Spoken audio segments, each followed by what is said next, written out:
વડોદરા જિલ્લાના કરજણ તાલુકાના નિશાળિયા ગામ ખાતે નવા વર્ષની ઉજવણી નિમિત્તે કરજણ ભાજપ દ્વારા સહકારિતા સ્નેહમિલન કાર્યક્રમનું ભવ્ય આયોજન કરવામાં આવ્યું હતું। પૂર્વ જિલ્લા પ્રમુખ સતીશ પટેલની આગેવાનીમાં આયોજિત આ સ્નેહમિલન સમારંભમાં મોટી સંખ્યામાં આગેવાનો અને કાર્યકરો ઉપસ્થિત રહ્યા હતા।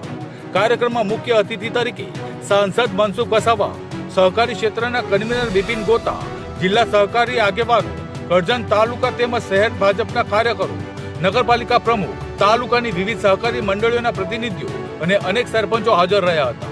સૌએ એકબીજાને નવા વર્ષની હાર્દિક શુભેચ્છાઓ પાઠવી હતી। સ્નેહમિલન કાર્યક્રમમાં પધારેલા પૂજ્ય સંત નરોત્તમ સ્વામી દ્વારા પણ ધારદાર અને પ્રેરણાદાયક વક્તવ્ય આપવામાં આવ્યું હતું। તેમના વચનોને મોટી સંખ્યામાં ઉપસ્થિત લોકોએ આત્મસાત કર્યા હતા। આ સમગ્ર સ્નેહમિલન સમારંભ ઉત્સાહભેર અને સુમેળપૂર્વક વાતાવરણમાં થયો હતો। જિલ્લાનો કરજણ તાલુકાનો નિશાળિયા ગામનું સ્નેહ સંમેલન એ અનેક લોકો વડોદરા જિલ્લાના અને કરજણ વિધાનસભામાં આવતા બધા લોકો ખૂબ મોટી સંખ્યામાં ઉપસ્થિત રહેવાના છે।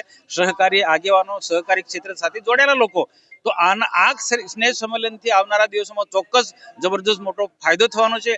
જ્યારે સાચા અર્થમાં દેશના પ્રધાનમંત્રી નરેન્દ્રભાઈ મોદી સાહેબ 2047 સુધીમાં દેશને વિકસિત ભારત બનાવવાના છે, તો એમાં સહકારી ક્ષેત્ર પણ વિકસિત ભારતમાં એમનો પણ સહકારી ક્ષેત્રનું પણ ખૂબ મોટું યોગદાન રહેવાનું છે।